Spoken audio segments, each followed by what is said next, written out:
को अपना बेटा बना लो। कोई बेवा औरत है, मुताल्लिका औरत है, उसकी मदद कीजिए। अगर निकाह की उम्र बाकी है तो उसकी दूसरी शादी करवाइए। यह आपकी जिम्मेदारी है। वरना याद रखिए, एक मस्जिद के अहाते में अगर कोई औरत मजबूरन अपनी आबरू का सौदा करती है तो हाजी साहब, नमाजी साहब, बचोगे नहीं आप अपने कमरे को बंद कर तस्बीह हिला के बचोगे नहीं आप।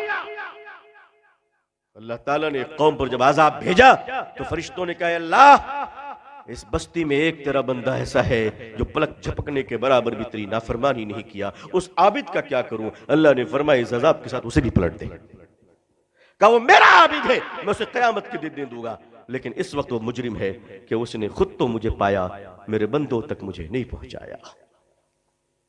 मस्जिद जिम्मेदारी ले इस बात की 160 का, और वो किफालत करे, वजीफा भेजे, ताकि किसी को भीख ना मांगना पड़े। हमारी कौम में एक गरीब आदमी अपनी बेटी की शादी के लिए अगर भीख मांगता है तो शर्म आनी चाहिए, हमें गैरत आनी चाहिए। हमने कलकत्ते में अपनी मस्जिद में पाबंदी लगा रखी है, कोई नहीं मांग सकता। जरूरतमंद है तो आप तफसील दीजिए, क्या है बताइए आप, इंशाअल्लाह आपकी शादी बेटी की करवाई जाएगी इंशाअल्लाह, और हो रही है अल्हम्दुलिल्लाह। अब आप चोचले बगाड़ेंगे कि यामा का मोटरसाइकिल चलाए तो माफ कीजिएगा, वो सब नहीं देंगे हम आपको, एक मुनासिब तरीके से। और अल्हम्दुलिल्लाह हमारे कलकत्ते की मस्जिद में चंद मालदारों ने मुझे कह रखा है, अल्लाह अल्लाह ताला उनके बालों में बरकत अता फरमाए, कोई भी तकाजा है आप हमें फोन कर दीजिए, हम भेज देंगे। अल्लाह का शुक्र है, अल्लाह उनको बरकत दे रहे। लेकिन भीख मांगने की इजाजत नहीं है मस्जिद में।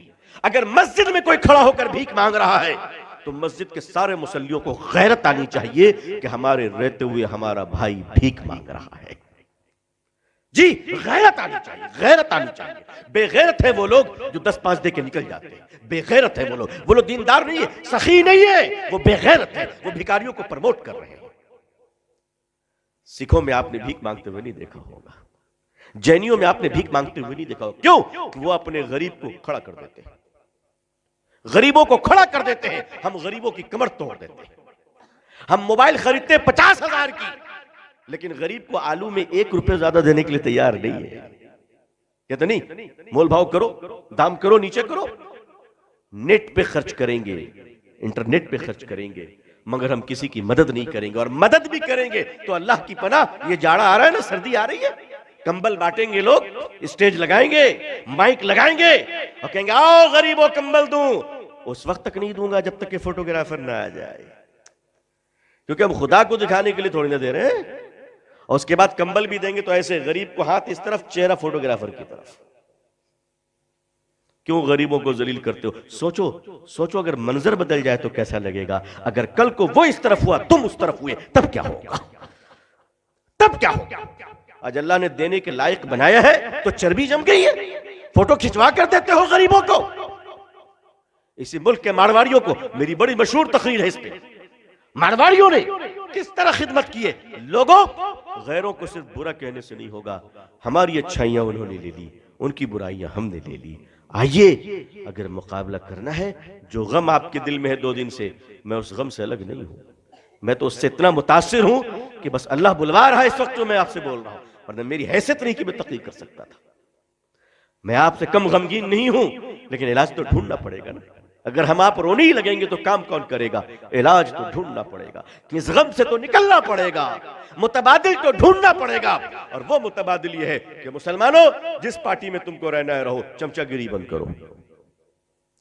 तुमको जो पार्टी करना है करो, चमचागिरी मत करो। और ऐसे मुसलमानों से मुसलमानों बचो जो बाप के जनाजे में तो टोपी नहीं पहनता है, एमएलए की इफ्तार पार्टी में 3 हाथ की लंबी टोपी पहने खड़ा रहता है। ऐसे भिखारी मुसलमानों से बचो।